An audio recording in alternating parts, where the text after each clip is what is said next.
Morning, friends.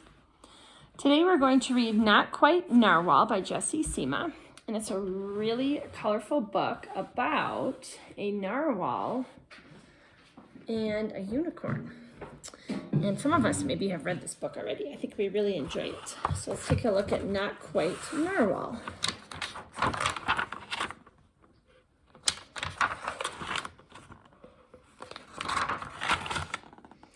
Kelp, that's kelp right there, was born deep in the ocean. He knew early on that he was different from the other narwhals. His tusk wasn't as long as everyone else's. He had different tastes in food. And he wasn't a very good swimmer. Look, he has to wear little floaties. But his friends sure didn't seem to mind, so Kelp decided that he wouldn't mind either. That is, until he was swept away by a very strong current. Oh, I wish I were a better swimmer. Kelp found himself at the surface, closer to land than he'd ever been before. High up on a cliff, he spotted a mysterious, sparkling creature. It looked so familiar. It looked like kelp. There's the creature right there. Kelp swam toward land as fast as he could, which wasn't very fast at all, hoping that he could catch up with a creature that looked just like him.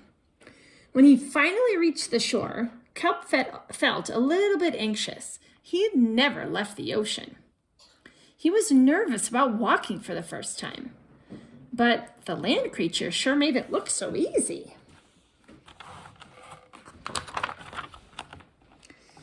It wasn't.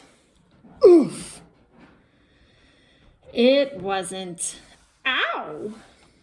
But eventually, he got the hang of it. So here he's trying to be like a crab and like a frog, and then here he finally has success when he acts like a turtle. Everything on land was strange and beautiful, but also kind of scary. Kelp began to think he might never find that creature that looked just like him. But as he stumbled out of the forest, land narwhals! Look at them having fun. Actually, we're unicorns. And by the looks of it, so are you. Kelp had never heard of unicorns before, but they taught him all sorts of new things about his tusk. We call them horns. And look, they make little rainbows. They introduced him to unicorn delicacies, like the unicorn, and they showed him how to gallop. There was no doubt that Kelp was, in fact, a unicorn. He was having so much fun that he didn't want to leave. But then he remembered all of his friends under the sea. Kelp missed them terribly, so he said goodbye to the unicorns and returned to the ocean. Come back soon!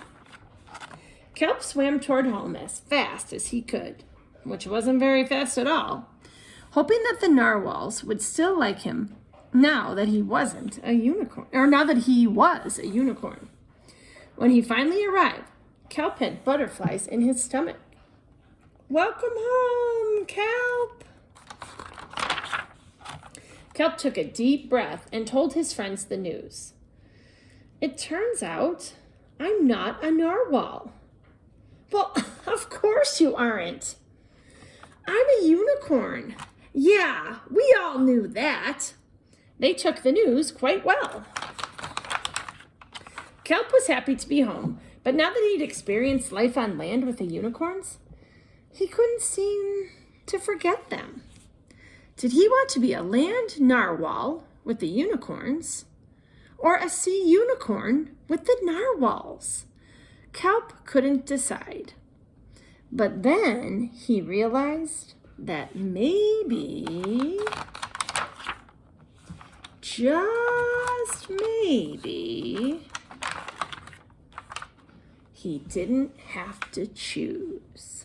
Look, I love this page. They're having like a party, and all the unicorns are on land or right close to the shore, and the narwhals are out at sea, and they're all hanging out playing together. So fun.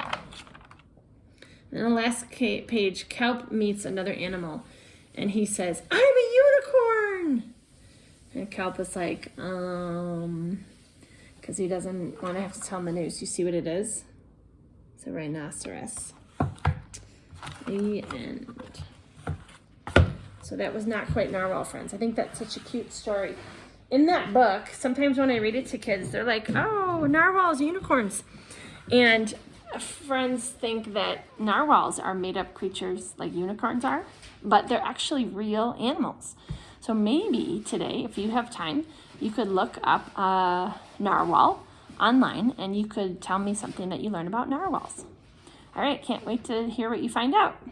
See you tomorrow, friends. Bye.